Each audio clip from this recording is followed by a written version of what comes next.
इस मजलिस में तशरीफ़ फरमा सियासी अकाबरीन और इल्म व अदब से शगफ़ व ताल्लुक़ रखने वाले दोस्त, मुझे ज़रूर ये कहना चाहिए कि बलूचिस्तान जैसी सरज़मीन में आज भी हमारे साथ ऐसे शख्सियात मौजूद हैं जो इल्म व आगाही के साथ न सिर्फ शगफ़ रखते हैं बल्कि अमली तौर पर अपना कंट्रीब्यूशन सोसाइटी को देना चाह रहे हैं, जिसकी मिसाल नवाबजादा साहब की है। और हौसला अफजाई उन तमाम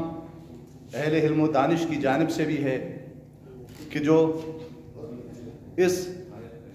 प्रोफेशन के साथ एक वाबस्तगी रखते हैं। यकीनन किताब और किताब के साथ दोस्ती एक मुहज़्ज़ब समाज की ज़ामिन है। अगर एहसास के पैमाने को हम थोड़ा सा झंझोड़ना चाहेंगे तो आज की दुनिया में जो तरक्की नज़र आ रही है, चाहे वो इल्म व अदब के लिहाज से हो, चाहे वो साइंस और टेक्नोलॉजी के लिहाज से हो, चाहे वो दुनिया के किसी भी शोबे की मुनासिबत से हो, वो सिर्फ किताब ही मुहैया कर सकती है और किताब दोस्ती ही मुहैया कर सकती है। आज मेरे सामने से कुछ अरसा पहले एक आर्टिकल गुजरा, नाम मुझे याद नहीं आ रहा है, लेकिन वो आर्टिकल के लिकारी जो है पंजाब से ताल्लुक़ रखने वाले यकीनन एक सहाफ़ी थे, वो भी जंग अखबार में।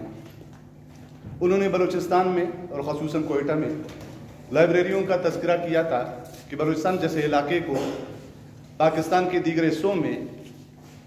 एक पसमानदा और तालीम के साथ कम जोड़ा जाता है। लेकिन उसका कहना यह था कि मुझे खुशी इस बात की हुई कि बलूचिस्तान और ख़ुसूसन कोयटा में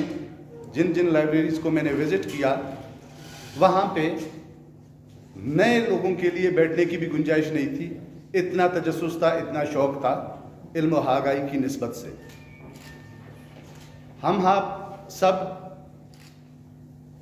जिस प्रोसेस से ताल्लुक़ रखते हैं, उसका हक़ और फ़र्ज़ भी यही बनता है कि हम अपने अदारों को मज़बूत बना लें, और मज़बूत इस तरह से नहीं कि उन अदारों में सिर्फ एक्टिविटीज़ हों, बल्कि उन अदारों में किताब के साथ शौक़ रखने का, इल्म व अदब के साथ शगफ़ रखने का, आगाही के साथ एक ताल्लुक़ रखने का सिलसिला इस तरह से जोड़ लें कि ये तसलसल हमारी आने वाली नस्लों को, उनकी मुस्तकबिल को भी मुनव्वर कर।